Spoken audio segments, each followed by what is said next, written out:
bóng mây con lên cao tới ngô cả lần khôi ngô nọ xéo nguyên thọ cao xa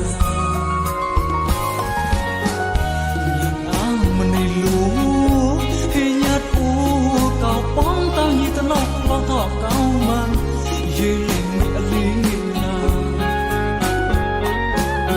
ri cao gò ri như quý cứu cái cò nhà sao cao nhau phải để phải để lan quý cao ri để mà quên làm chi dê lên mẹ lý na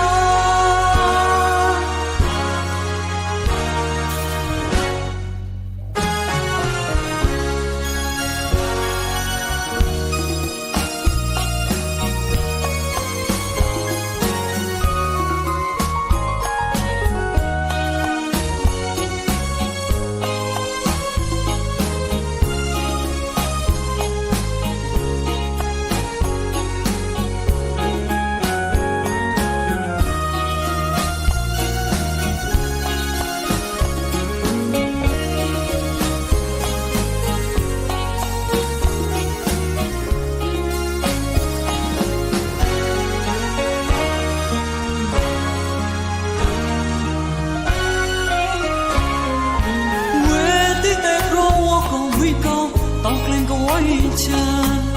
quay lấy một lòng mong lấy một thằng chân như sự cầu yêu yêu nồng đậm của con một đùa pia con ở sông con nói như của tôi ta dưới lệ thì prem nhung về sông đây là một lon về con lên cả lan núi chân em thì prem là pate như áo dưới lệ cao chân cao xa khôi là mưa áo cao cái tao ta cao chắc luôn bóng mây con lên cao tới nô cả lần có khôi ngô nô xem nguyên thọ cao xa nhạc áng này lúa về nhát u cao bóng tao như ta nọc lo thọ cao man dê lên mẹ lý là ri cao có ri như quý cứ cái con nhà sao cao nhau phải để phải để lan quý cao đi để mà vừa làm chi dê lên mẹ lý